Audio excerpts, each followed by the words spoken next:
Nosso primeiro painel, temos como tema energia renovável e negócios sustentáveis. Energia renovável e negócios sustentáveis. É o tema do nosso primeiro painel. Já vou chamar aqui à frente o nosso mediador. Ele é engenheiro mecânico e engenheiro eletricista, atualmente é consultor de energia da Federação das Indústrias do Estado do Ceará, FIEC, e membro da Academia Cearense de Engenharia. Nas diversas atividades exercidas, sempre esteve ligado às energias renováveis, sendo um dos responsáveis pelas primeiras iniciativas de desenvolvimento de energias eólica e solar, e agora do hidrogênio verde no Ceará. Foi ainda presidente da Coelce. Por gentileza, vem para cá o senhor Jurandir Picanço Júnior, por favor. Obrigada, pessoal. Para somar ainda mais desse painel, eu gostaria de chamar aqui à frente Karina Araújo Souza, engenheira química pela UFMA, atual diretora do Departamento de Transição Energética no Ministério das Minas e Energias, atuando em inovação, parcerias internacionais, marco regulatório offshore e hidrogênio e atendimento aos sistemas isolados de energia na Amazônia. Karina Araújo Souza, por favor.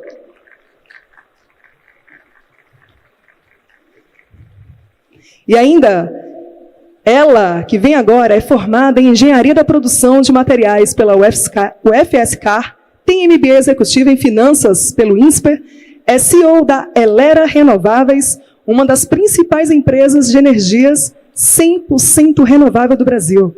Vem para cá, Karen Lucchesi.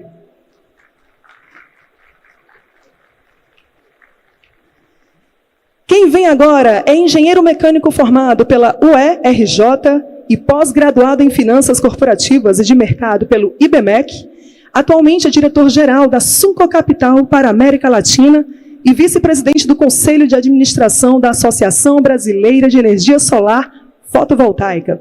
Possui mais de 27 anos de atuação no setor elétrico brasileiro e latino-americano, tendo atuado nas áreas de desenvolvimento de negócios, focado em energias renováveis, regulação e comercialização. Márcio Tranin.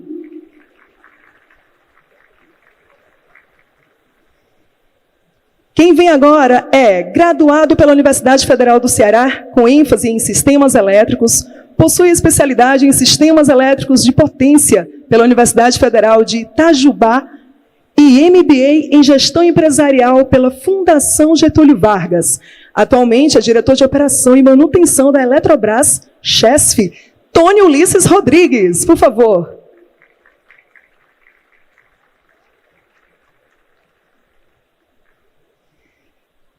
Sejam todos muito bem-vindos. Vocês ainda continuam me ouvindo pelo fone, pessoal?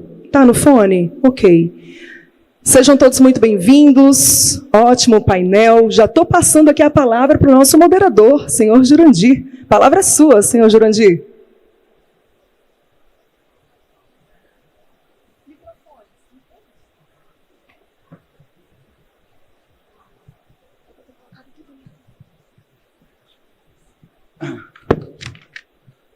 Boa tarde a todos. Nós estamos aqui iniciando o primeiro painel desse 7º Proenergia e trazendo aqui um tema que, apesar de ser repetitivo, esse ano ele tem uma conotação diferente, porque todos os anos anteriores nós vimos um crescimento, um desenvolvimento das energias renováveis, da GD, a energia fotovoltaica, na geração centralizada, a energia eólica e a energia solar fotovoltaica. E hoje nós estamos dentro de um cenário muito preocupante. Um cenário muito preocupante porque questões estão sendo digamos, trazidas aqui para o cenário das energias renováveis, sem ainda uma solução visível. Primeiro, o fato de que a geração distribuída cresceu demais, as concessionárias estão aí fazendo alguma reação com relação a isso, e também porque na geração centralizada nós estamos diante de um cenário indefinido. Desde algum tempo que aumentaram os cortes de energia renovável, o curtailment, e isso aponta ainda para um cenário sem uma definição. Isso é realmente preocupante. Então, esse nosso painel é um painel que, com certeza, vai ser importante, porque vai abordar esses temas, essas ameaças para o desenvolvimento das energias renováveis.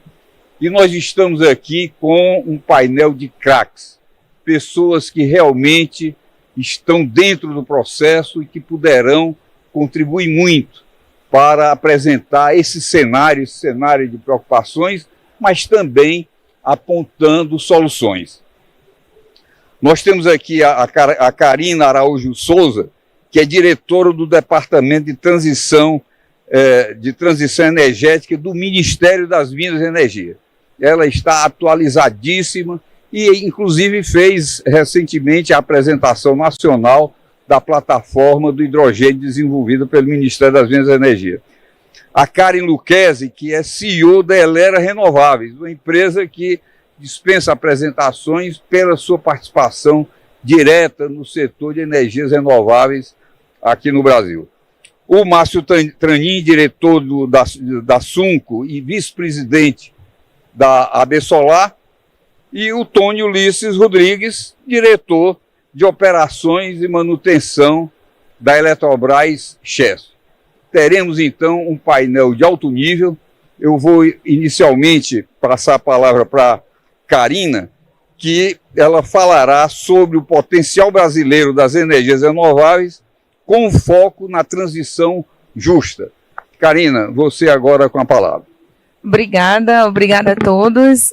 Espero que estejam me ouvindo bem.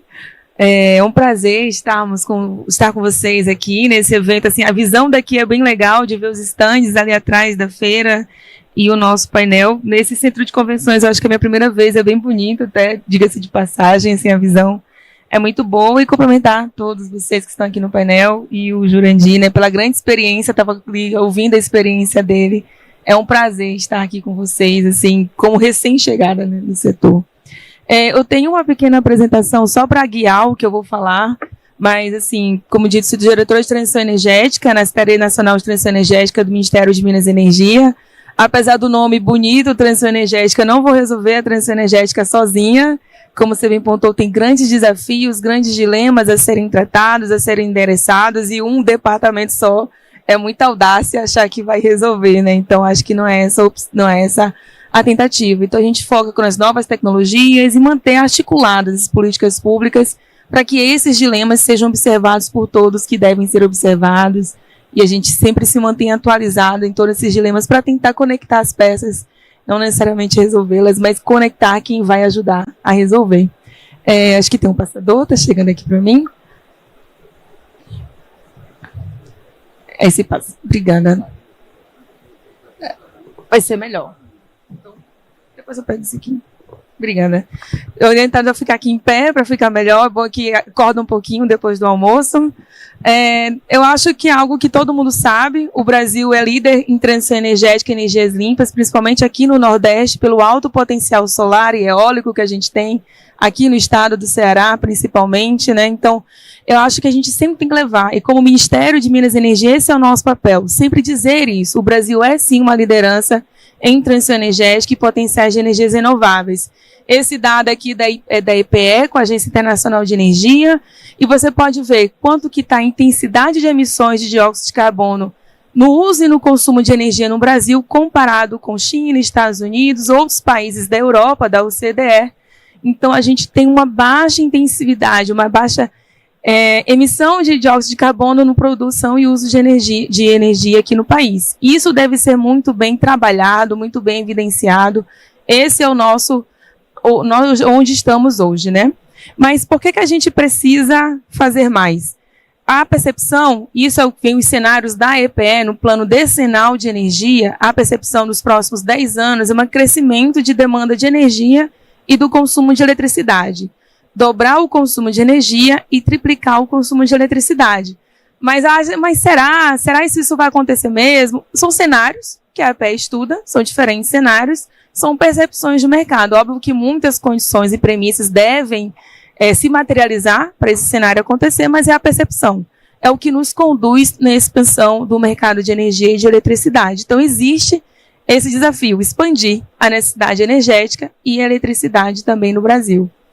E aí, a gente também tem acordos climáticos para atender. A gente tem, né, a neutralidade de carbono até 2050, NDCs que foram firmadas, e a gente precisa implementar políticas. Mas aí vem um pouco dos desafios que o próprio Jurandir trouxe, que faz parte do trilema energético, se ninguém ouviu falar, mas o que é o trilema energético? É manter 3 pilares equilibrados, que é garantir a segurança energética, então a gente tem energia disponível para todos a todo momento, com qualidade e segurança. A gente precisa ter equidade energética, que é o todos. Todos precisam receber energia nos custos acessíveis, que consigam pagar. Hoje, estudos da EPE mostram que a população brasileira, em média, gasta 18% da sua renda com custo de energia. E isso deve ser endereçado na transição energética também. E sustentabilidade, que vem um pouco das energias renováveis, a gente ter soluções de energias renováveis, mas de forma sustentável, que é um pouco do energias renováveis e sustentabilidade. E negócios sustentáveis, né? A gente precisa avançar com custos acessíveis, custos adequados de retorno para os investidores devem observar esse mercado como um atraente e a população também ser atendida. Então, esse é o trilema energético que vem um pouco dos dilemas que o Jurandir falou, que é o que a gente vive hoje, né? Várias situações, é como a gente mantém o nosso mercado equilibrado, como a gente mantém o setor elétrico, o setor energético e o elétrico, principalmente, equilibrado, de pé, atrativo para os investidores e atendendo a comunidade, a sociedade com preços acessíveis. Como a gente faz isso, né? Então, a transição energética é um pouco disso. Esse aqui é um desenho, parece uma borboleta, mas é como a transição energética ela é vista em diferentes cenários. E diferentes temas são abordados. E dentro deles vocês vão ver segurança energética, competitividade, vai ter redução de pobreza e ampliar a participação de renováveis na matriz. Como a gente faz isso? Como a gente endereça isso? Então, como eu falei, o mais importante não é só resolver. Não vai ser o ONS, não vai ser o ME, não vai ser a EPE, não vai ser a ANEEL. É a articulação de políticas públicas, é a articulação de instituições. Também não é só o governo, a sociedade, os investidores, a sociedade civil, todos devem estar participando desse processo. Se a gente não articular o PPA, Novo PAC, Nova Indústria Brasil com novas indústrias no país, se a gente não alinhar essas políticas públicas, não vai rodar, porque o trilema não vai parar de pé. A gente sempre vai puxar de um lado para outro, né? Então, como que os negócios ficam sustentáveis nas energias renováveis? Quando a gente consegue endereçar esses pilares de uma forma adequada, de uma forma sustentável. Ficou horrível isso aqui, me desculpem, mas se for disponibilizada a apresentação para vocês, eu passo, porque eu acho que não vai dar para ler, né? Mas a ideia aqui era trazer coisas que precisam ser feitas, né? Ações que precisam ser feitas para avançar. E esse aqui é muito interessante, são os 10 princípios da transição energética. É um estudo independente, não é nosso, não é do governo, pegou experiências do Brasil, da China, Estados Unidos, da Europa, das últimas ações de governo para a transição energética no mundo e quais foram as lições aprendidas. E aí eu queria trazer para vocês, fazer escolhas tecnológicas é importante, porque se a gente não faz, o governo ou o setor vai fazer, alguém vai escolher a solução. Se não for feita a solução tecnológica que se quer para endereçar certas condições de contorno. Obviamente não é uma escolha cega, tem que ser uma escolha equilibrada, consciente, para atender certo objetivo. Não é uma escolha sem observar os riscos e oportunidades. Gerenciar riscos para atrair investimentos, que é um pouco do que a gente tem vivenciado, especialmente aqui no Nordeste, curtailment, né? Que a gente tem vivenciado na geração de energia renovável, ou acesso à transmissão. Então, como a gente gerencia os riscos para que os investimentos sejam atrativos? Que é o que eu faço, por exemplo, para eólica offshore e para hidrogênio. São novos mercados no Brasil. Está se investindo dinheiro nesses novos mercados. Como que eu gerencio os riscos para que esses investimentos sejam, de fato, atrativos? E aí esse é o papel, e isso assim é um papel de governo de enxergar esses riscos e tentar conduzir políticas mas junto com o setor produtivo, sempre junto com os investidores. Já falei de combinar políticas públicas, focar em pontos de inflexão, mas tem um 2, que eu estava conversando com o Jurandir também, que é investir e regular para reduzir riscos. Precisamos ter atuação, sim, das instituições para regular o setor e aí deixar essas condições de contorno do mercado bem claras. Quais são as competências, responsabilidades, como é que isso funciona direitinho. Então, a transição energética precisa também de investir e regular. Tornar a política adaptativa, que é um pouco que a gente vai falar também, quando a gente observa que um processo rodava muito bem até ano passado, esse ano descobriu-se que não está rodando muito bem, o que a gente faz? Tem que ser adaptativo, a gente tem que se adaptar para que os investimentos, os projetos de fato possam acontecer. Nenhuma política pode ser escrita em pedra para sempre. Se ela não for adaptativa, os negócios não saem. E o que mais? O risco das oportunidades é meio que óbvio, né? E o 10, conhecer os vieses da política pública. A gente nunca pode fazer uma política sem conhecer o contorno por trás, senão você vai estar enviesado também. Então, eu acho que a grande fala que eu queria trazer, energias renováveis, negócios sustentáveis, do ponto de vista do Ministério de Minas e Energia, como a gente aplica esses 10 princípios para que os negócios em energias renováveis, de fato, sejam sustentáveis economicamente,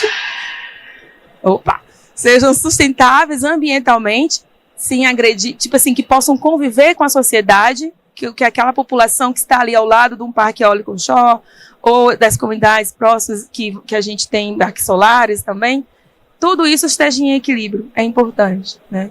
Então, como que a gente aplica esses 10 princípios para que os negócios sejam sustentáveis hoje e os próximos também, como hidrogênio e óleo offshore, sejam sustentáveis economicamente e ambientalmente também, né?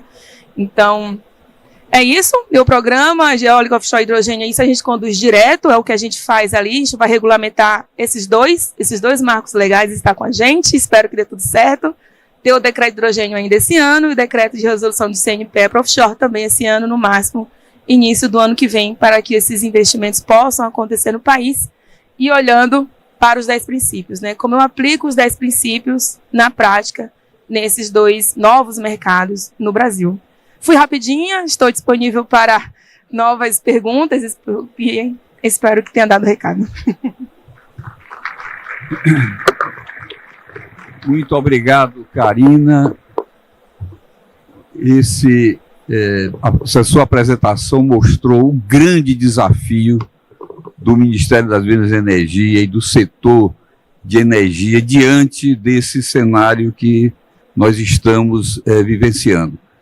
Ela aí mostrou aí os caminhos, mas realmente é um grande desafio. Vocês vão ter muito o que fazer nesses próximos meses. Mas deu a notícia boa de que a regulamentação do hidrogênio verde sairá ainda esse ano e que a regulamentação do eólico offshore talvez até o início do próximo ano. Então, nós vamos agora acompanhar, porque para esses 2 segmentos avançarem, é indispensável que essa regulamentação exista. Mas, dando continuidade, nós teremos agora a apresentação da Karen Lucchesi, que ela é CEO da Elera Renováveis. Ela falará como empresa, né, dos investimentos em renováveis de importância no Nordeste e da importância do Nordeste na transição energética e dos desafios atuais do setor, em especial o impacto do curtailment e a necessidade de endereçamento. Seja bem-vinda, Karen, você poderá falar daqui mesmo, a Karina precisou porque ela fez a apresentação. Bom, boa tarde a todos, muito obrigada, Jurandir, parabéns pela trajetória, pela história do setor. Bom, eu tenho 25 anos de setor elétrico, já passei por diversos desafios. Hoje estou na posição de CEO da Elera, que é um investidor em fontes renováveis. Tem investimentos relevantes aqui no Nordeste e também aqui no estado do Ceará. E a gente entende o Nordeste como um protagonismo muito relevante na transição energética e no papel do país, né, nessa nossa posição. Mas, atualmente, todos os investidores de renováveis, o Jurandir falou um pouquinho no início, na apresentação, né, têm sofrido um impacto relevante do curtailment. E só para pegar o gancho aqui, né, para a gente ter, não basta só a regulação do hidrogênio verde para que a gente tenha realmente os investimentos ocorrendo nessa fonte. A gente precisa resolver o curtailment. Porque se a gente não endereçar esse problema seríssimo que o setor de renováveis vem sofrendo, principalmente pós-agosto de 23, a gente não vai ter investidores interessados, capazes, a gente não vai conseguir atrair investimento, principalmente investimento internacional, que é o que a gente tem hoje muito relevante no setor elétrico, para investir em geração para que a gente possa ter o hidrogênio verde.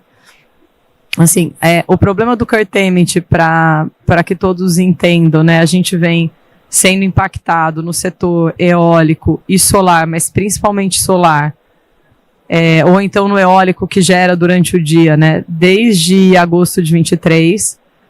O ONS às vezes é questionado pelas decisões que toma em relação à operação, pelos cortes que faz, e eu costumo dizer, a gente não pode questionar o ONS como ele opera, ele busca um bem maior, que é garantir que a gente não tenha um novo apagão no país, né, o que seria péssimo para o setor elétrico, muito pior ainda para o país como um todo.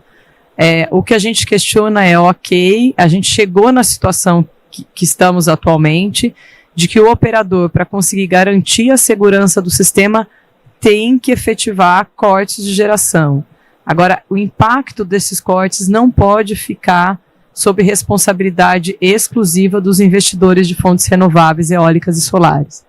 Então, no futuro, o mais próximo possível, é importante que a gente enderece esses cortes de forma técnica, então que a gente possa ter, eventualmente, expansão em linhas de transmissão, mas mais que isso, é que a gente tenha uma rede diferente da que a gente tem hoje.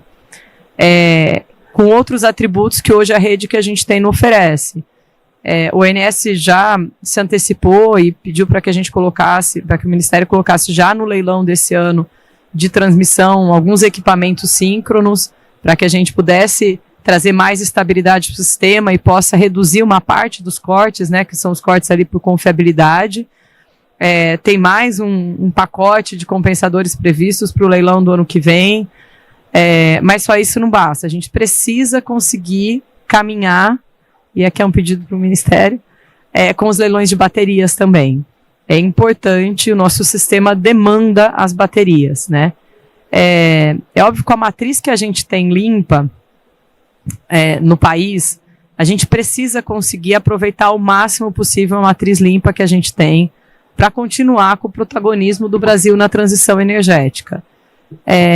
Não sou contra as térmicas, acho que elas podem ter um papel, mas para a gente resolver o problema atual que a gente tem, porque a gente não tem um problema de oferta de energia, talvez as térmicas sejam relevantes e importantes num papel de reserva, num papel de proteção, se a gente tiver eventualmente uma seca severa, como a gente teve em 2013 e 2014, a gente pode sim ter as térmicas no nosso portfólio da matriz, quando a gente precisa de uma oferta adicional. Aí faz sentido, no momento desse, a gente usar. Agora, para o momento que a gente tem hoje, que a gente tem uma sobreoferta de energia durante o dia, né, em um momento em que não há consumo tão relevante para toda aquela sobreoferta, a bateria seria a melhor solução tecnológica que a gente teria para adequar o problema que a gente vive hoje, né? Porque as baterias, no momento em que a gente hoje sofre o curtailment, a gente poderia estar abastecendo as baterias e usando essa energia com uma perda pequena, em torno de 20%, que é o que os sistemas oferecem hoje, durante a noite ou no momento do pico de consumo de energia do país e na hora que cai, de fato, a geração solar no final do dia, que a gente perde uma oferta relevante, né? Jurandir comentou um pouco da GD, de fato a gente teve uma inserção de geração distribuída, em especial quando a gente fala do rooftop, muito mais acelerada, acho que do qualquer planejamento pudesse prever há 4 ou 5 anos atrás, né? Acho que também vai poder falar um pouquinho do assunto também, como vice-presidente da AB Solar. Se imaginava uma queda dessa inserção, porque os incentivos iam sendo retirados aos poucos e diminuindo, mas o fato é que a queda do custo dos painéis solares mais do que compensou a queda dos incentivos. né? E o brasileiro gostou da ideia, se adaptou. Então, meu vizinho já tem, vou pôr um painel solar também. Então, esse movimento da energia solar, em especial rooftop, traz um desafio tremendo para o operador, para o ONS, operar esse sistema hoje, né? Porque assim, a gente estava muito acostumado a operar lá atrás no sistema hidrotérmico, muito pouco térmico, depois entramos com as eólicas, que tinham uma certa volatilidade, mas representavam um pedaço pequeno da nossa matriz.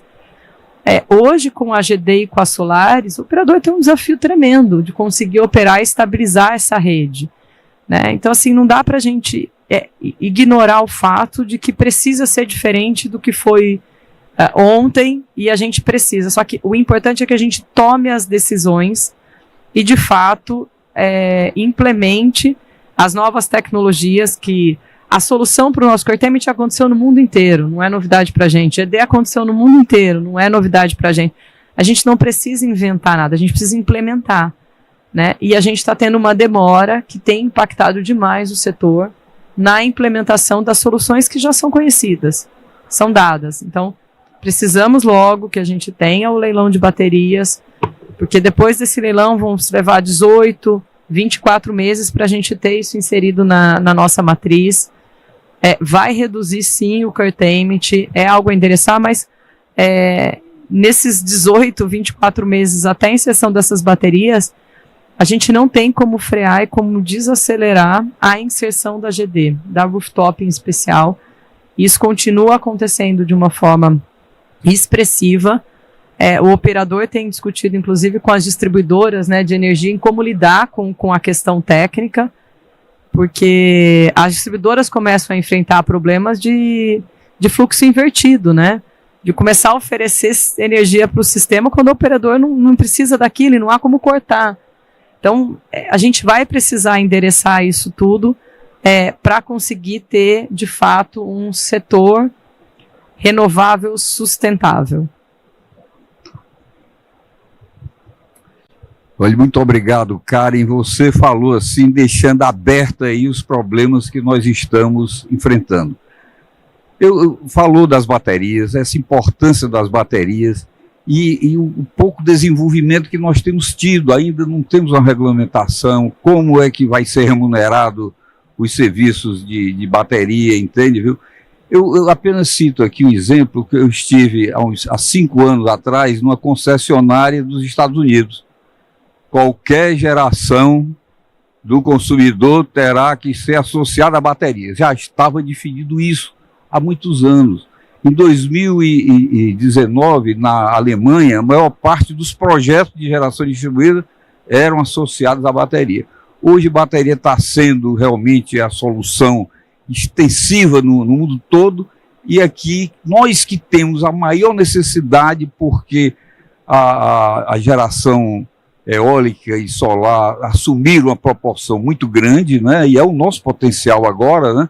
Nós vamos depois ouvir a Chelsea que tem a hidrelétrica, mas o crescimento maior está na solar e na eólica. As baterias realmente vêm praticamente como sendo a solução, e isso aí nós não estamos com a mesma urgência que parece que o sistema exige. Mas nós vamos agora, ouvimos aqui a ala feminina do nosso painel, e vamos ouvir a ala masculina, começando com o Márcio Tranin, que é diretor-geral da Assunco e vice-presidente do Conselho da AB Solar.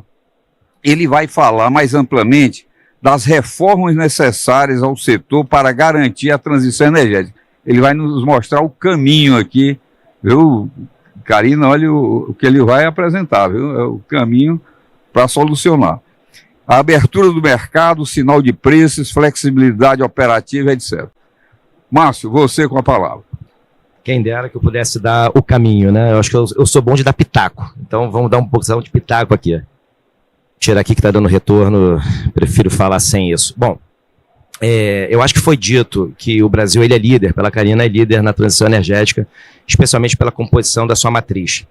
Isso é um fato. Só que a gente ainda está muito atrás quando a gente pensa, especialmente numa daquelas pernas daquele trilema, que é a segurança energética, e no título desse painel, que é Negócios Sustentáveis. Transição energética não é ter uma matriz limpa, é ter uma matriz limpa que dê sustentabilidade a quem nela investe. Hoje nós não estamos tendo, nas palavras da Karen, que está sofrendo na pele, esse drama do curtailment. Hoje já são mais de 6 bilhões de reais perdidos, desde agosto de 2023 até hoje, algo em torno de 6 bilhões de reais perdidos só devido ao curtailment. Bom, eu acho que esse tema vai ser endereçado, a Karen falou com muita propriedade, mas eu quero tentar, talvez, trazer essa discussão para algo um pouquinho mais amplo. O que deu errado? Por que a gente tem curtailments, né? Se a gente tem uma matriz renovável, se a gente teve investimentos em energias renováveis, investimentos de vulto em energias renováveis, temos hoje um excesso de energia sofrendo riscos de apagão. Segurança energética está em risco hoje. Eu acho que a gente paga um pouco, por talvez de duas razões. Uma, a gente planejou o sistema com um negócio chamado garantia física, e desculpe entrar um pouco no tecnicismo, mas talvez seja importante. A garantia física, ela é aquela energia que, em média, você consegue fornecer dependendo da sua tecnologia. Então, você tem a tecnologia solar, por exemplo, tem uma garantia física calculada com 30, 20 e poucos por cento, porque ele só gera em 20 e poucos por cento, 30% do tempo. Eólico, seu 50%, 60%, dependendo do projeto. As hidráulicas a mesma coisa, 60, 70, dependendo da hidráulica, até muito mais, mas seria algo por aí. Isso a térmica, sim, ela pode gerar, ela tem considerada garantia física praticamente na sua capacidade instalada, porque ela tem essa capacidade de gerar a qualquer tempo, desde que tenha combustível. Isso faz com que a gente sobreinstale. Isso sempre foi assim. Já no nosso sistema hidrotérmico que a Karen mencionou, já era assim. Nós já trabalhávamos com energia assegurada naquele momento, depois se tornou garantia física. O que é relevante com isso? Foi uma opção que o Brasil fez, por ter esse excesso de hidráulica no passado e depois excesso de renováveis, em garantir essa energia em detrimento de correr risco de sofrer racionamento. Isso é um critério de planejamento, isso não está equivocado. Se a gente perguntar para qualquer um aqui, vocês preferem ter esse excesso de energia ou ficar correndo risco de cortar carga? Cortar carga é a pior coisa que um país pode ter. Você corta processos produtivos, você fica sem energia nas residências e, pior de tudo, você perde eleições. Nós já tivemos exemplo disso aqui no Brasil, no apagão de 2001, no racionamento de 2001, que o Fernando Henrique acredita até hoje a perda ao racionamento de 2001. Então, esse é um viés. A forma com que nós planejamos o setor fez com que isso acontecesse. Mas tem um segundo viés, que eu acho talvez ainda mais importante do que esse, que é a ausência absoluta de sinal econômico para a expansão. A gente não deu e segue sem dar um sinal econômico correto para a expansão. Evidente que a gente tem uma abundância de recursos aqui no Nordeste, o Nordeste é protagonista e seguirá sendo protagonista na expansão, mas a gente fez essa expansão um pouco descasada do reforço na infraestrutura necessária. Por quê? Porque se você não tem sinal econômico, que deveria ter sido dado lá atrás, tanto de preço quanto de tarifas, você tinha que ter, por outro lado, uma expansão suficientemente robusta da infraestrutura de conexão para poder conectar esse excesso de geração com o centro de consumo. E isso não foi feito.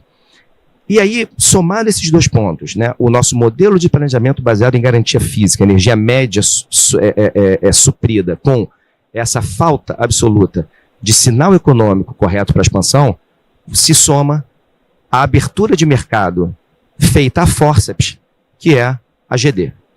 Quando a gente lá em 98, começou em 95, em 98, no final do projeto Recebe, do Fernando Henrique Cardoso, a gente pensa em abrir o mercado, a gente não abriu o mercado, a gente abriu parcialmente o mercado. A gente abriu o mercado para alguns clientes de alta tensão. Isso fez, e nunca mais ninguém pegou isso, botou debaixo do braço e falou, é a hora de abrir o mercado. Quando você não abre o mercado e você vê que telecomunicações hoje é como é, né? O boom que nós tivemos na telecomunicações. Antigamente, minha mãe, eu sempre dou esse exemplo, vou dar de novo esse exemplo, minha mãe e meu pai, eles declaravam a linha de telefone na sua declaração de imposto de renda. O nosso amigo aqui da frente também falou a mesma coisa, não é isso? Não? Quem é mais antigo, eu não cheguei nisso, gente, apesar do meu pouco cabelo, eu não cheguei nesse ponto, mas eu lembro do meu pai declarar a linha telefônica porque era um bem, era tão importante que era um bem. Hoje, todo mundo aqui deve ter umas 2 linhas celulares, pelo menos, seus filhos têm, seus filhos de 12 anos, 10 anos têm linha celular, Por quê? Porque a gente democratizou esse uso. Nós não fomos capazes de fazer a mesma coisa. Nós não tivemos, Jurandir, um Sérgio Mota, talvez, para tocar essa abertura de mercado tão importante no setor de energia elétrica como nós tivemos no setor de telecomunicações.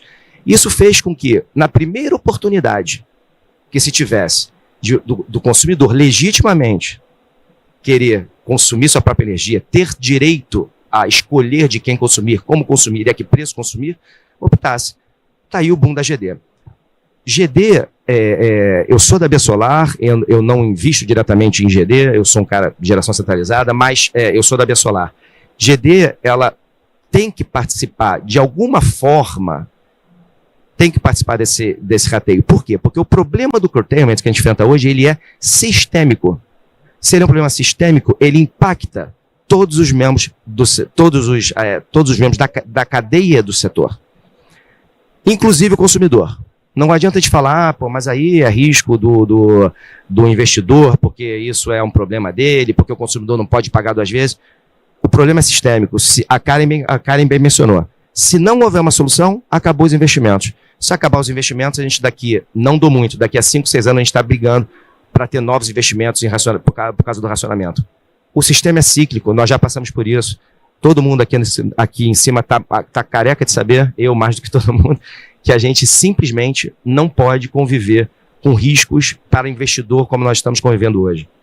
Então isso faz com que, se hoje o consumidor não entrar, se hoje GD não entrar, se hoje não houver, se as térmicas não entrarem, um dado super curioso, que provavelmente aqui muito pouca gente conhece, isso são dados oficiais do Instituto Nacional de Pesquisas Econômicas e Sociais, do INESC, e no ano de 2023, todo mundo fala, né, benefícios da GD, benefícios das renováveis. No ano de 2023, praticamente 100 bilhões foram distribuídos em benefícios para o setor energético. Desses, 82% foram para quem? Foi para a GD? Foi para renováveis? Não, foi para térmicas. Através de Repetro, não somente térmicas, vamos dizer assim, para combustíveis fósseis, não necessariamente para geração térmica elétrica. Então, assim, existe um desequilíbrio muito grande. Você quer que GD entre no rateio? Vamos pensar nisso? Vamos. Mas cadê lá na 14.300, onde ficou para ser calculado o custo e benefício da geração distribuída para o sistema e está 2 anos atrasado? Por que até hoje a ANEEL não calculou? Então, quer dizer, GD entra para ratear, mas também não é reconhecido os benefícios que ela traz para o sistema. A geração centralizada eólica e solar já perdeu o benefício também pela 14.120. Só que cadê o cálculo dos atributos que estão também 2 anos atrasados para poder ser corretamente quantificado os atributos e para poder se calcular corretamente a contribuição de cada tecnologia para o sistema? Vamos fazer uma expansão agnóstica sem privilegiar a fonte A ou fonte B, mas vamos calcular aquilo que tem que ser calculado. E nós, infelizmente, aqui no Brasil, a gente sofreu por essa falta de urgência que o Jurandir bem comentou. CP39 vai fazer aniversário de 2 anos. Não sei se vai ter bolo aqui. Vamos cantar parabéns, porque tem 2 anos que a CP39, tão importante para a regulamentação da bateria, ainda não foi publicada. 2 anos, gente, para publicar uma regulamentação tão importante quanto essa para estabelecer o marco legal das baterias. A gente está, há 1 ano atrás, outubro do ano passado, o Ministério, Karine, eu sei que agora vai ter a 2ª fase, publicou a consulta pública para o LRCAP de baterias. 1 ano e a gente não tem LRCAP de baterias, um tema tão relevante. Então, assim, eu acho que falta sim a nós, talvez, 2 coisas para terminar, que meu tempo já acabou. Uma visão um pouco mais de longo prazo, de entender o seguinte: não vamos parar de planejar o sistema pensando só no curto prazo. Vamos olhar para longo prazo. Subsídio é algo que tem que ser dado e tirado. Tem que nascer com data de validade. Senão, não funciona. A gente já experimentou isso na pele. E vamos começar a olhar o Brasil há 20, 30 anos. Vamos parar de olhar o Brasil para 4 anos, né, que é o mandato. A gente precisa ter essa visão um pouco mais. E segundo, vamos ter um pouco mais de senso de urgência. O Brasil precisa, para manter o nível de investimento e a segurança energética, a gente precisa retomar, de qualquer forma, esse nível de investimento. E sem solução para o curtailment, seja ela qual for, a gente não vai ter isso. Tá? Então, desculpa me estender, Jurandir.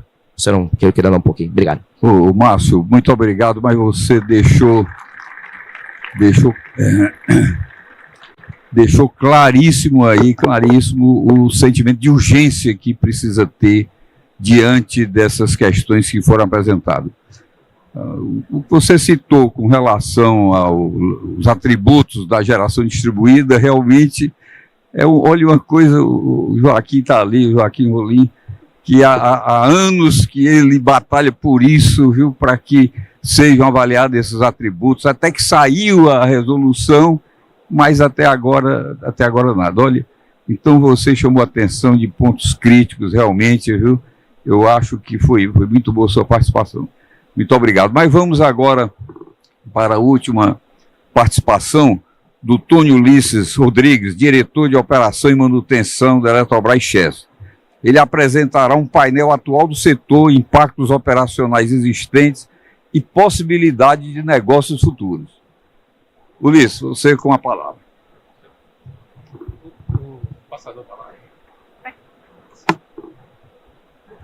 Boa tarde, Jurandir, meus colegas aqui de apresentação, boa tarde a todos.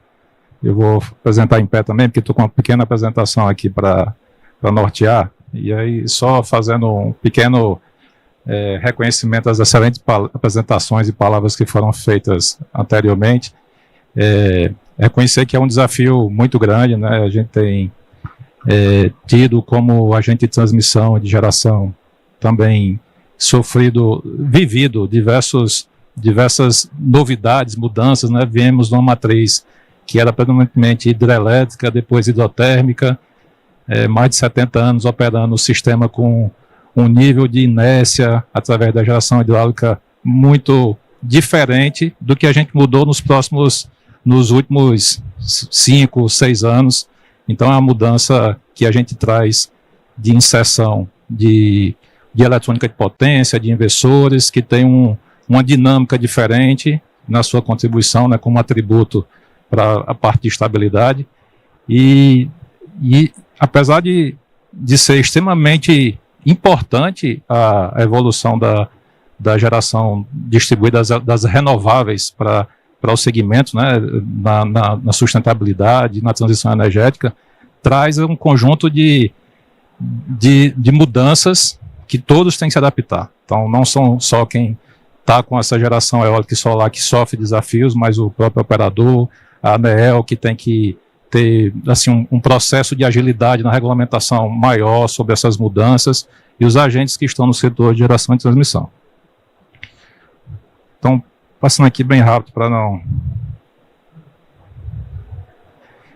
esse primeiro painel é exatamente para a gente dar assim, uma visão do quanto essa matriz mudou no curto intervalo de tempo, né? Então, viemos aí até 2020, basicamente aí com essa matriz completamente hidrotérmica, e nos últimos 5 anos nós temos aí uma elevação significativa das renováveis, e aí colocando, já foi posto aqui de forma muito clara, essa expansão da MMGD, da micro e mini geração distribuída, que a gente consegue observar de forma muito clara o quanto ela cresceu exponencialmente aí em poucos anos, e a expectativa para 2029 é que nós tenhamos aí, comparando com a capacidade instalada do sistema, mais de 3 vezes a demanda aqui da região Nordeste. Então, existe uma expectativa de demanda na região Nordeste de 20 gigawatts de carga e uma geração só de MMGD 65 giga de MMGD. Então, um desafio imenso para o setor, né, de transmissão. Essa mudança da matriz, de uma matriz, como eu comentei, que era muito hidráulica, que tinha uma inércia, que contribuía bastante nas estabilidades, os modelos matemáticos, todos já muito bem conhecidos, que contribuía de forma muito direta com a segurança que o ONS ele tem, é obrigado a fazer para manter a sua operação do sistema com o menor impacto possível para os consumidores. Tem uma nova realidade com essa matriz que tem cada vez menos a contribuição das hidráulicas e das térmicas, né, dando preferência a essa geração renovável, que é extremamente importante, com nível de exportações aqui na região Nordeste. Ontem, por acaso, ontem à noite, nós tivemos aqui recorde de demanda e de geração. foi mais de 28 GB, onde nós exportamos quase 13 GB para as outras regiões do país. E essa mudança, ela traz também um cenário para o Nordeste, esse gráficozinho, o terceiro aqui, característica do Nordeste, terceiro, não dá para ver aí, mas desde 2022, que é quando nós observamos aquela mudança na matriz de forma mais significativa, o Nordeste ele sai de um cenário que era totalmente importador de energia para atendimento da sua demanda para exportador. Então, a geração média mensal do Nordeste o ano todo, a partir de 2022, é um cenário completamente exportador. E isso traz mudanças para a operação do sistema, como eu já comentei. O nosso amigo aqui do ONS que está presente, Arthur, ele vai ter um desafio muito grande na sequência, mas ele vai explicar tudo aqui das mudanças que essa matriz ela traz para a operação de tempo real, para o planejamento, e tem assim que reconhecer o trabalho que o ONS tem feito de muita transparência, divulgação de relatórios extremamente qualificados, né, dando essa informação, trazendo para a sociedade todas essas mudanças. Um exemplo desse desafio é essa curva aí, do Dia dos Pais, 10 de agosto de 2025, bem recente, onde nós tivemos nesse dia a menor carga mínima do sistema, em torno de 35 GB. E em um intervalo de 5 horas, foi necessário as usinas que têm despacho centralizado contribuir com a rampa de mais de 45 GB para atendimento da carga. Isso, no tempo real, na programação, no planejamento de curto prazo, é um desafio imenso e fortemente impactado pela micro e mini geração distribuída, como já foi comentado, principalmente porque não existe uma observabilidade e uma contabilidade por parte do operador, como tem com os demais agentes centralizados. Dessa rampa, as hidrelétricas ela tem um papel, e a hidrelétrica aqui especificamente tem um papel relevante, contribuindo aí com mais de 70% dessa rampa, são 30 gigas, e aí também, trazendo um pouco mais do passado, é um processo da regulamentação que precisa avançar e reconhecer essa característica de flexibilidade das hidráulicas. Você ter ali uma geração de despacho rápido e de rampeamento elevado a qualquer momento do dia é um atributo que hoje não existe um reconhecimento também, da mesma forma que essa característica, nós éramos um sistema muito flat, passamos a ter e precisa ser reconhecido esses atributos. Outros desafios, já foi bastante comentado aqui, eu não vou perder muito tempo, mas é a questão do curtailment, né? Então, são 3 razões principais: disponibilidade externas às usinas, a parte de confiabilidade, que exatamente são os limites operativos do sistema, né, que tem vivenciado,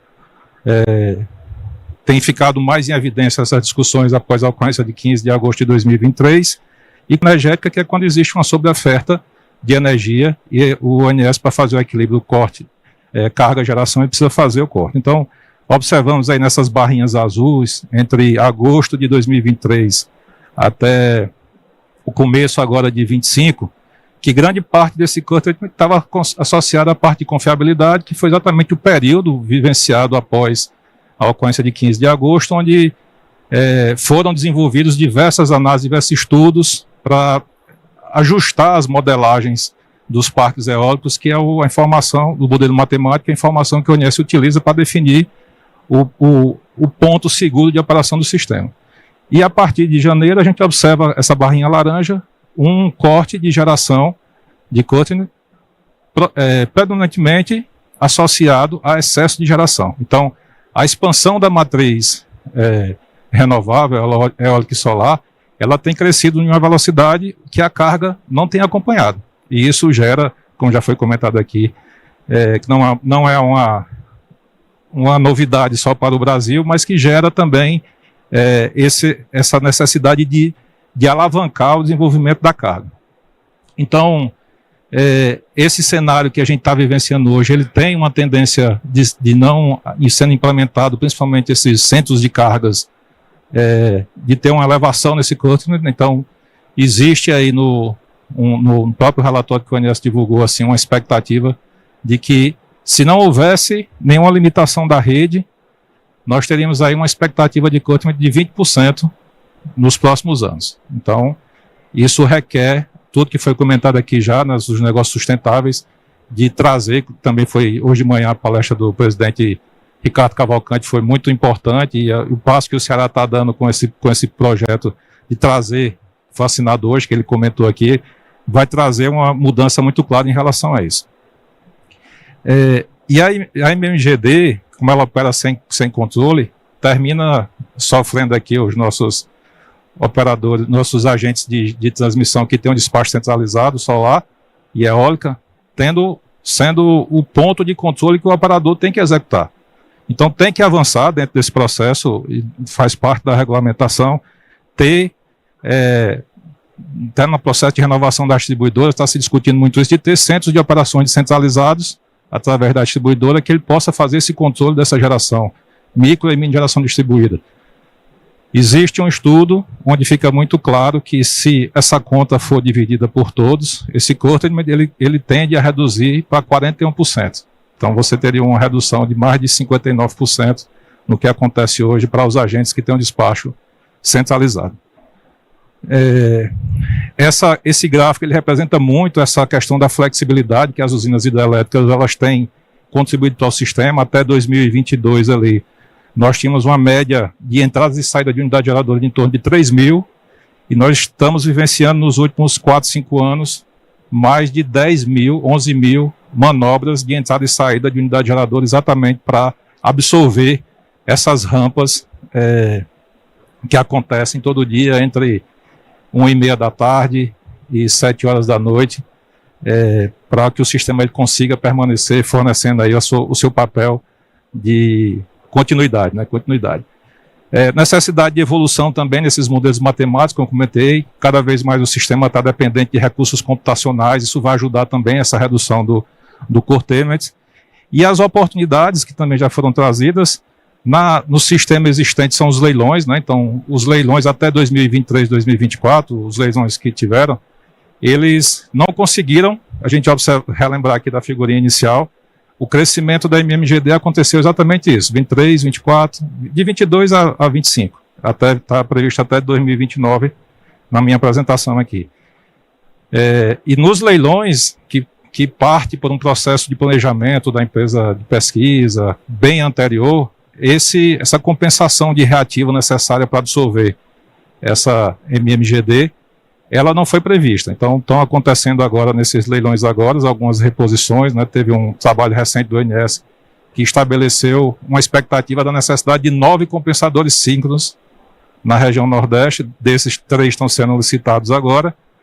E existe, dentro do Brasil, considerando o potencial hídrico que ele tem, a possibilidade de novas hidrelétricas, né? Essas hidrelétricas têm toda a questão ambiental, outras discussões que impedem que essas expansões aconteçam, né? Apesar do nosso potencial, nós somos o 19º no mundo em relação aos investimentos. Os leilões de reserva de capacidade de potência, como foi comentado aqui, existe aí uma possibilidade de exploração de mais de 87 gigawatts, como está previsto, com uma autorização de postos, né, que já tem toda a parte civil das usinas prontas, você vai entrar só com as unidades geradoras, né, e a parte de controle, hidrelétricas novas e repotencialização de usinas. Também a parte de armazenamento, como foi colocado aqui, os BES, que são tão importantes para absorver essa variabilidade, né, o pico de corte de geração de corte, ele acontece entre as 9 da manhã e as 16 horas. Fortemente impactado aí pela geração solar, que está em plena expansão. A necessidade de implantação de centros de carga, né, como foi comentado aqui, data center, e aí tem 2 MPs que foram publicadas recentes que trazem, vamos dizer assim, uma sinalização muito positiva para essa expansão de data center, MP 307 e a 318, a parte de hidrogênio verde e os leilões, né? Então, ontem foi aprovado o leilão, os lotes de leilão do 4 de 2025, trazendo aí um conjunto de linhas de transmissão, mais de 2.000 quilômetros de linha de transmissão, mais de 6.000 MVA de transformação e de equipamentos de compensação reativa que vão contribuir também para que a gente possa continuar evoluindo nesse negócio sustentável, como foi bem colocado, uma sustentabilidade que ela não é só ela tem que ser, um negócio tem que ser sustentável para todos que estão atuando no setor, né? Desde do gerador, do produtor ao consumidor, a sociedade, todos têm que ganhar e tem que ser um negócio bastante... e a gente tem que trabalhar para viabilizar. A Eletrosobras tem contribuído aí, como eu comentei, nos últimos leilões, tem participado e tem previsto para entrar em operação já agora em 2026, 2027, um conjunto de subestações aqui dos lotes que foram leiloados. 19 linhas de transmissão são aqui na região Nordeste, vai reforçar a malha de transmissão para esse escoamento da geração renovável. Bom, Jandir, eu fui o único que não respeitei o tempo, mas eram muitas informações e eu usei vamos dizer assim, a pontualidade dos colegas aí, peço desculpa. Tá, olha,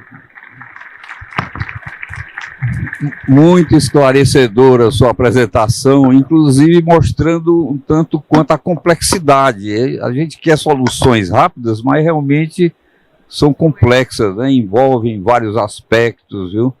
E isso foi muito bem argumentado na sua apresentação. Parabéns. Nós temos agora um período de perguntas e vai ser através do microfone. Eu vou pedir para quem quiser fazer alguma pergunta, se apresente e diga a quem vai direcionar a pergunta, a qualquer um dos 4 palestrantes aqui, e também que possa, digamos, fazer com brevidade para que a gente tenha oportunidade de ter várias pessoas a perguntar. Então, eu solicito a brevidade na pergunta, direcionando a quem vai perguntar e também se apresentando. Por favor. Boa tarde, muito obrigado aí pela oportunidade. Quero cumprimentar a mesa aqui em nome do professor Jurandir e a todos aqui os presentes. Eu sou engenheiro eletricista, Carlos Maris, já fui da Chess, fui da Eletronuclear, fui de uma série de setores aí, hoje milito, sou independente, participo hoje da ABEM, etc. A minha pergunta vai no seguinte sentido. Quando você olha a matriz de energia elétrica do Brasil, você verifica que mais de 50% ainda é atendido por hidrelétricas. Então, a gente vê muito hoje essa questão do curtailment, que é em cima de demanda de potência. Não é? Questão de potência, etc. No entanto, se esquece um pouco do lado da energia, que é o caso da hidroelétrica, e que nós estamos vivendo nesse momento agora, a tarifa vermelha já no seu máximo, o que significa dizer que nós também estamos tendo problema de energia. E eu não vejo isso sendo falado nessas mesas. Então, eu gostaria de ouvir o comentário de vocês, se procede essa afirmação que eu estou fazendo, porque é igualmente preocupante. Porque se não chover, e nós estamos com reservatórios caindo um pouco, quer dizer, a chuva está vindo muito baixa, nós podemos ter sérios problemas de energia, que não é de curtailment, nem de potência, já a partir do próximo ano ou outros anos à frente. Então, são duas coisas diferentes que eu queria ver a visão da mesa sobre esse assunto. Muito obrigado. Muito obrigado, Carlos Maris, por seu questionamento. Eu vou direcionar essa pergunta ao Tony Ulisses, que eu acho que ele tem, no papel dele, a maior sensibilidade para a resposta. Ok. Boa tarde, professor Maris, tudo bem? É prazer encontrá-lo aqui. O despacho de geração hídrica, né, as nossas hidrelétricas, eles atendem hoje basicamente 2 critérios: segurança energética e o atendimento às restrições hídricas. Então, existe dentro do processo de planejamento, de programação, um despacho onde tem se colocar essa geração hídrica nessa base dessa equação e todas as demais demandas do sistema tem sido procurado atender através das fontes renováveis, exatamente para minimizar esse curtailment. O que acontece nesse momento é exatamente essa rampa.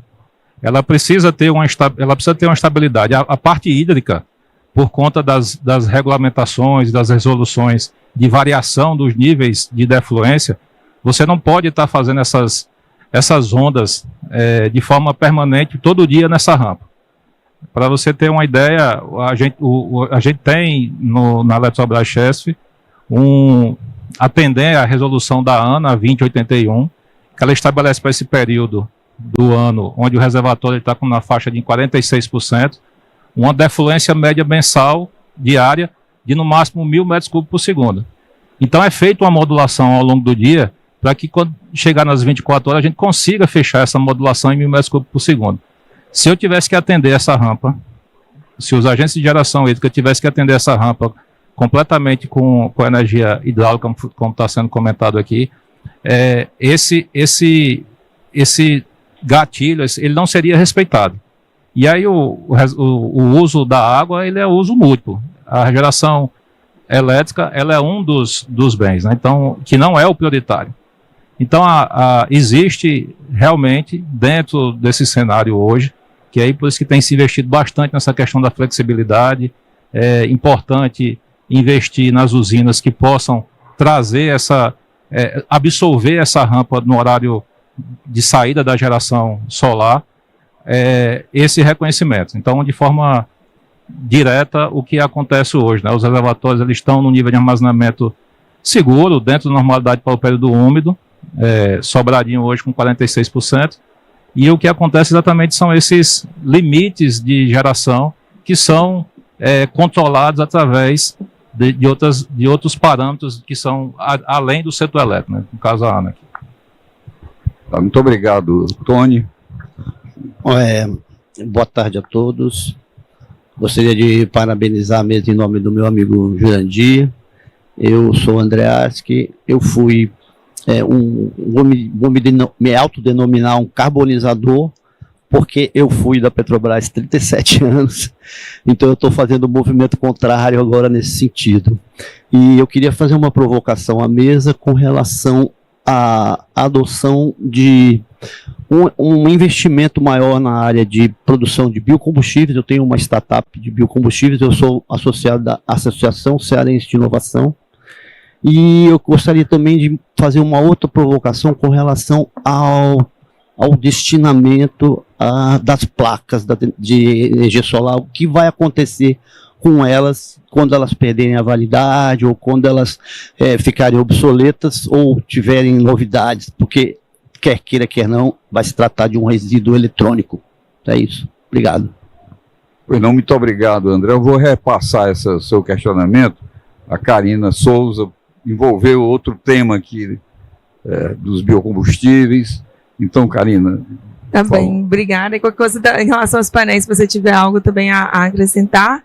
Mas os biocombustíveis, a gente tem toda uma política dedicada que é exemplo mundial da política brasileira dos biocombustíveis, que tem iniciado desde o programa do etanol, né, lá em 1970. Então, a gente é referência no mundo em usar o nosso potencial de biocombustíveis. A Lei do Combustível do Futuro, agora, ela reforçou ainda esse papel do Brasil nos biocombustíveis, com novos combustíveis sustentáveis para aviação, combustível marítimo, diesel verde. Então, assim, a gente tem essa política, ela continua como foco central na transição energética, é uma das prioridades do Ministério para a transição energética, é fortalecer, fomentar, aprimorar as nossas políticas de biocombustível.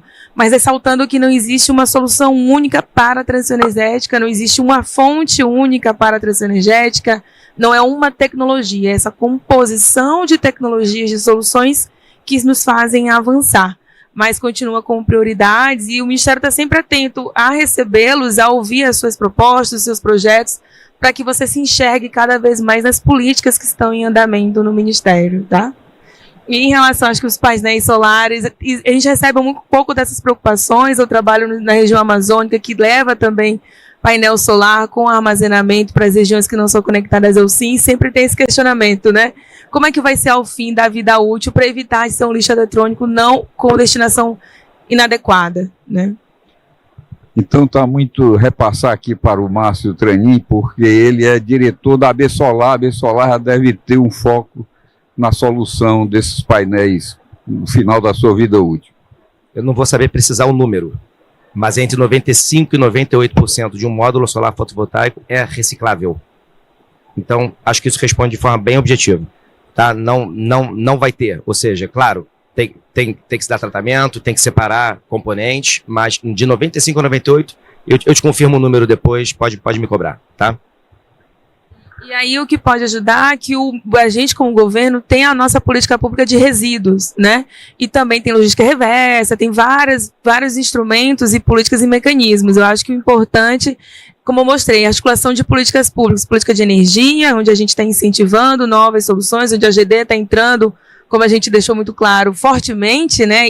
E a previsão é continuar expandindo no Brasil, é articular com a política de resíduos para que essa capacidade de que o painel ele é reciclado entre 95% e 98% de fato aconteça, né? Então, todas as etapas necessárias de coleta, tratamento, separação, destinação adequada aconteçam corretamente. Muito obrigado, Karina e Márcio. Vamos agora à última pergunta, não sei. Pronto, por favor.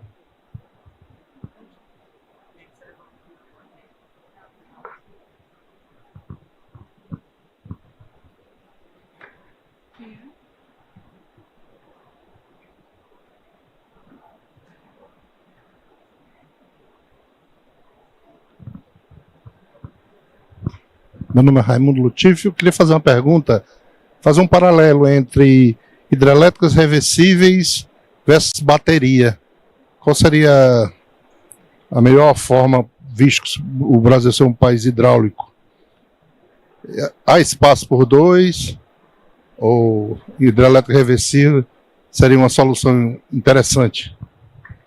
Olha, muito obrigado, Lutif, por esse seu questionamento, porque realmente armazenamento está na pauta da vez. Eu vou passar então aqui para a Karen, que com certeza ela falou bastante de armazenamento, vai ter uma resposta precisa para o seu questionamento. Bom, vamos lá. Obrigado, Raimundo, mas os amigos aqui me complementam. A gente tem discutido, sim, o armazenamento hidrelétrico, né, as pump storages, usinas reversíveis. Tanto o Ministério como o ONS são muito carismáticos com o tema também, entendem como uma solução super relevante. Eu costumo dizer que a gente, como um país essencialmente hidráulico, com todo o potencial que a gente tem que explorar sim as reversíveis. A gente tem, eu costumo dizer também, que a gente acabou de falar, né, da destinação dos painéis solares, né? Eu falo, gente, é um equipamento eletromecânico que a gente sabe operar, que está no nosso DNA, né, e que vai ajudar demais, né, todos esses desafios que o operador tem atualmente. Então, ele traz outras características, né, para além do que a BES pode oferecer. As usinas reversíveis trazem outros características para o sistema que vão ser super importantes também para a gente lidar com toda essa dificuldade hoje de operar essa rede com essas fontes intermitentes, em especial com essas rampas que as solares provocam. Então, a gente tem discutido muito, o Ministério também tem discutido, né? Francisco está aqui, que é o vice-presidente de operações da Elera, nosso CEO, estava semana passada em Paris, num evento global de reversíveis, maior evento do mundo de usinas reversíveis. Então, como empresa, a gente tem dedicado um tempo e uma atenção ao tema. Temos falado bastante com o Ministério e com o ONS, mas é algo, de novo, eu falei agora há pouco, a gente precisa fazer as coisas, a gente precisa tomar as decisões.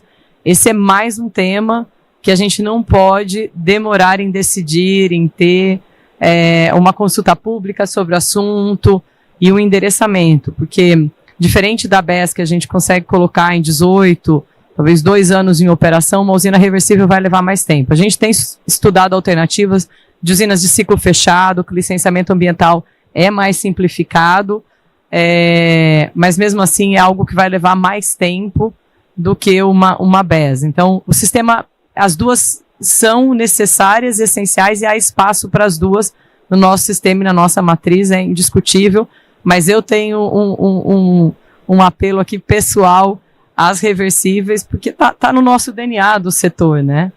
Então... Pois não. Muito obrigado, Karen, por essa sua argumentação a respeito da... São as duas formas de armazenamento que estão na pauta. São as reversíveis, e aqui no Ceará tem vários estudos, viu, de reversíveis. Tem um estudo até bastante completo lá na região da Ibiapaba. O Brasil todo tem mapeamento de reversíveis, mas infelizmente um programa que não avançou. Mas a Karina quer complementar esse tema, mas Karina, depois nós vamos já dar uma palavra final para cada um. Então você complementa o tema, já dá a sua palavra final e depois eu repasso para os outros, cada um com 1 minuto para as suas conclusões finais. Obrigada pela oportunidade, mas eu acho que é isso, né? A gente está estudando, assim, como secretaria, não é o meu departamento, para as contratações do leilão de armazenamento hidrelétrico, hidráulico, a gente fala, e para armazenamento mesmo em baterias. Então, são sim soluções que estão na mesa para a gente tomar a decisão. O Ministério tem trabalhado com afinco, isso eu posso falar que o Ministério ele trabalha 24 horas, é quase um hospital, falando de verdade para vocês, a gente trabalha em regime de 24 horas. Então os técnicos estão lá trabalhando, estudando quais são, lembrando os 10 princípios da transição energética. Não é fazer por fazer porque a gente precisa fazer para amanhã. É fazer para reduzir os riscos para que os investimentos aconteçam. Então, a tomada de decisão está, sim, para ser dada. A gente sabe que precisa acontecer, que precisam das soluções de armazenamento, usinas hidrelétricas reversíveis também estão na mesa, mas como a gente adota a solução para minimizar os riscos, minimizar o custo de arrependimento. A gente faz política pública para o Brasil todo, como muito bem claro, todos são impactados, desde você que está em casa ligando o seu interruptor, como os investidores que estão fora do país. Como a gente toma a decisão minimizando riscos, fazendo escolhas tecnológicas, que são o armazenamento que a gente tem disponível. Então, isso está posto na mesa, é uma orientação até do próprio ministro da gente avançar nos leilões, no departamento. Então, tenho certeza que a gente está trabalhando, sim, para entregar essas soluções. E como vimos apresentado pela CHESF, é um conjunto de soluções. Lembre-se, nenhum curtailment, assim como a transição energética, o curtailment, ele não vai se resolver com uma solução. Não existe. O curtailment resolve com um conjunto de soluções.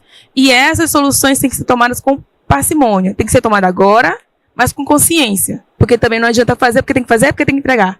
E depois se arrepender. É minimizar o custo de arrependimento na tomada de decisão. E isso é o papel da política pública e a gente está fazendo com certeza. Seu minuto de considerações finais, não quer? Bem rápido. Você quer ainda alguma consideração final? Não? Menino, mas dizendo assim, o MME está atuando, sim. Transição energética é complexa, não é tão simples, traz desafios para o agora, desafios do futuro, a gente também tem a visão de longo prazo. O segredo é equilibrar a balança para não parar o agora e nem prejudicar o futuro. Como a gente faz isso? Não existe uma bola de prata. Se tivesse resolvido, eu não estava aqui, eu estava em casa, eu estava na praia, né? Então, assim, é ter cuidado para resolver o que tem que ser resolvido, mas minimizando os arrependimentos. Erro vai ter, mas como errar menos? O seu minuto de considerações finais, Márcio. Eu acho que foi dito, né? Assim, 97%, confirmei aqui, tá? Então, quase que acertei. Entre 95 e 98, fiquei ali na... Acertei.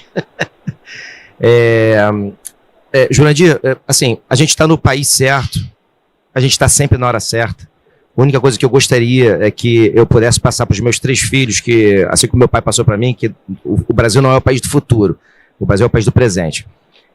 Eu acho que a gente segue pensando no Brasil como país do futuro, e se tem um setor onde a gente pode efetivamente ser o país do presente, é o setor energético. Porque a gente tem todos os fundamentos aqui para transformá-lo nisso. A gente tem recursos em abundância, hidráulico, eólico, solar, ou seja, tudo que o mundo quer a gente tem. Falta um pouquinho de senso de urgência e um pouquinho de planejamento de longo prazo. Se a gente unir o que nós já temos, que a natureza deu, com senso de urgência e uma visão de planejamento de longo prazo, cara, eu acho que a gente está no país que será efetivamente, como a Karina falou, o líder mundial na transição energética. Tá? Acho que é isso. Fica o recado. Tá na nossa mão. Tá fácil. Muito obrigado, Márcio, por suas considerações finais. Karen, você agora tem o seu minuto de considerações finais. Vamos lá, acho que também já falei bastante aqui. Como setor privado aqui, trazendo a palavra muito alinhada com o que o Tranin trouxe, eu acho que o setor é um setor que sempre atraiu investimentos pelo planejamento, pela regulação, pela forma como a gente, de fato, respeita as regras e sempre foi o setor exemplo, né? Como é um setor técnico, desde a agência reguladora, né, até o Ministério. Então, a gente precisa resgatar um pouco isso e trazer, de fato, assim, o curtailment é um impacto tremendo que está acontecendo há 2 anos no setor e ainda não foi endereçado. Não é algo que aconteceu o mês passado. Então, a gente vem discutindo. E, assim, ele aconteceu de forma relevante a partir de agosto de 2023, desculpa. Mas a discussão da regulamentação na ANEEL, ela vai a 2019. Né? Então, não é algo que a gente não esperava que acontecesse. Muito pelo contrário.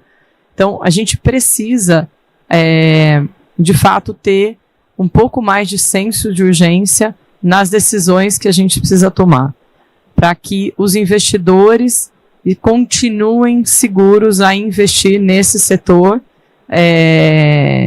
que tem todos os insumos, né, todas as fontes, tem tudo que o mundo gostaria de ter, mas que se a gente não tomar as decisões com esse senso de urgência que foi trazido pelo Tranin, a gente corre o risco de não ter os investimentos sendo direcionados para o Brasil. Lembrando que o investidor, ele toma a decisão pelo retorno que o ativo vai dar. Ele não tem obrigação de investir no setor elétrico brasileiro.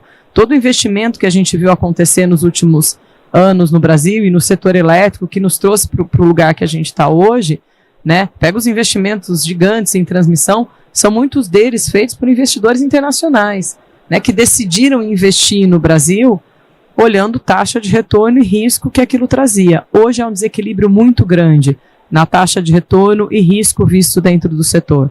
Então, se a gente não reequilibrar isso, o dinheiro irá para outro lugar. Não falta dinheiro no mundo para investir em transição energética, né? Eu falo aqui como um dos maiores fundos, aqui, né, que é o dono, né, o acionista da Elera. É um dos maiores fundos mundiais de investimentos, são mais de 1 trilhão investidos no mundo, mas que vai direcionar esse dinheiro para outro lugar se não tiver o retorno, o risco adequado e a segurança de investir no setor elétrico no Brasil. Muito obrigado, Karen. E concluído, então, essas considerações finais, o Tony Ulisses, por favor. Ok. Como já foi bem posto, assim, tanto pelos meus antecessores aqui, acho que a apresentação do presidente Ricardo Cavalcante hoje de manhã, ela foi muito assertiva em mostrar que o momento é agora, né? Então, assim, o país, o Brasil, vive um momento de oportunidade presente, não futura. O setor elétrico tem uma característica muito forte de união na solução dos problemas, né?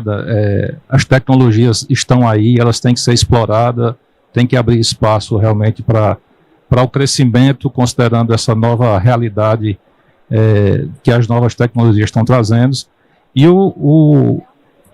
acho que a palavra final é muito no sentido dessa união, consenso realmente de agilidade nas tomadas de decisão, né? Tanto não é só a parte do investidor, tem a parte regulatória, tem a parte operacional. Então, esses setores todos, realmente assim, alinhando nessa solução, a gente vai conseguir vencer esses desafios que vão chegar, como foi comentado aqui, no leilão de reserva de capacidade de potência, estão previstos armazenamentos, tanto através de baterias, quanto de reversíveis, de ciclo fechado, de ciclo aberto, cada uma com a sua particularidade. Se for uma reversível, como o Karen falou, está dentro do nosso negócio, nossa expertise de conhecimento. Se forem as baterias, vão trazer novos desafios operacionais que nós estamos vivendo hoje, que não temos esse conhecimento. Então, assim, tem todo esse trade e a gente vai ter que ter uma velocidade de absorção, de implementação, de solução desses problemas muito rápido. Queria agradecer aí o convite e parabenizar mais uma vez por um excelente painel e por esse evento técnico, que ele é muito importante para o setor. Olha, muito obrigado aos palestrantes. Entendo que tivemos aqui um excelente painel e muito obrigado à assistência atenta aí aos comentários que foram apresentados por todos aqui. Eu agradeço então a todos e repasso aqui para o cerimonial dar continuidade. Muito obrigado.